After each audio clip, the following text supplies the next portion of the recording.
2000 sir 2000 ఈ పోయిన వానకాలం పోయిన వానకాలంలో 2000 నుంచి 2200 దాకా కొన్నారు సార్. తడిచినా సుతా అసలు పరిస్థితి ఆ రేటు ఉంటుంది అనుకోండి. నేను ఈ రోజు పోసుకోవచ్చు అయ్యాడికి 3 రోజులు అయితే పోసుకోవచ్చు. నాకు 1700 తీసుకుంటా అంటారు. ఇక లాస్ట్ వరకు చూసి అగ్గిపుల్ల గీకిపోతుంది సపరేగా. ఎందుకంటే గొడ్లు కోసినాక ఎంత నిలదీసినా నిన్న నుంచి వస్తాలు పోతాలు చెప్తాను అంటారు. ఇంక తరగలేదు. ఇక వాయిదేసి సోమవారం నుంచి మళ్ళీ చెప్తా అంటాను. పరిస్థితి ఏం చేయాలి? సోమవారం దాకా ఇక్కడనే ఉన్నా, మాకు బట్టల్లో తానం లేదు, ఏది లేదు. వచ్చిన పైసలు తిండి ఇక్కడనే పెట్టుకోవాలి. టిఫిన్ చేస్తే ఒక 30 రూపాయలు ఒక పూటకు సరిపోతలేదు. ఇంటికి పోతే ఇంత అన్నం తింటే ఇంత పని చేసుకుంటున్నాం. అయిసంటి పరిస్థితి వచ్చింది మాకు. రైతు ఉండేందుకు రైతే రాజు అంటాడు, ఏడున్నారు రాజు పొయ్యిలవ అంటాడు. అధికారం ఉన్న వాళ్ళు గద్దెలకే మాటలకే ఎవరు లేడు చేసేటోడు. మాటలు చెప్తారు వెళ్ళిపోతారు. ఎన్ని బస్తాలు తెచ్చినాయి? 150 బస్తాలు. 150 బస్తాలు 5 ఎకరాలు పెట్టా. అంటే దగ్గర నీకు 90 క్వింటాల్ దాకా అయితే 100 క్వింటాల్ అయితే 100 క్వింటాల్ అంటే ఇప్పుడు ఎంత వేసిండు రేటు? 1700. 1700 అంటే దగ్గర 500 తీసేసిండు.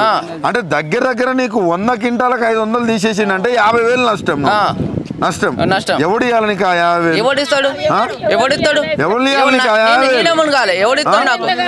ఇంకా ఈ 2200 కాకుండా 500 బోనస్ అంట. రేటు తగ్గితే బోనస్ ముచ్చట రేటు ఉంది. ఆ బోనస్ అనేటోడు ఈ రేటే గది లేదంటే బోనస్ ఏమైనా వస్తుందన్నా? రేటే గది లేదా అన్నప్పుడు బోనస్ ఏం వస్తుంది? ఇంతవరకు బోనస్ అనలేదు. రేటే సక్క లేదా మార్కెట్ లో. పోయిన వానకాలం అప్పుడు కొన్నారు 21, 22 దాకా కొన్నారు.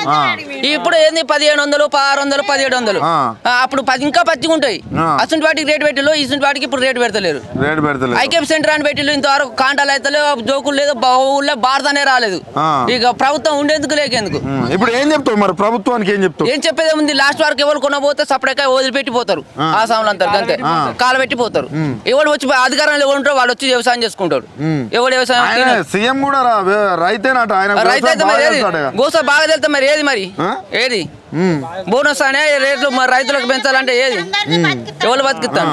ఒక దుకాణంలో పోతే 10 రూపాయలు తగ్గి అంటే తగ్గాడు. 1500 అంటే 1500 ఇష్టం ఉంటే తీసుకో, లేకపోతే లేదంటాడు. అప్పుడు లేకపోతే 10 రూపాయలు లేకపోతే ఇంటికి వెళ్ళిపోయి మళ్ళీ 10 రూపాయలు పట్టుకోవాలి. కానీ ఇక్కడ మన ఓట్లకు పక్కోడు వచ్చి డిసైడ్ చేస్తాడు. పక్కోడు మళ్ళీ అది కూడా మీ ముందట కాదట కదా? మా ముంగట కాదు. మ్యాచ్ చూసుకొని పోయి వాళ్ళు ఏసీ రూమ్ లో కూర్చొని తర్వాత మాట్లాడుకున్న తర్వాత వచ్చి రేటు అయిందా అని చెప్తారు. అంతేనా? అంతే.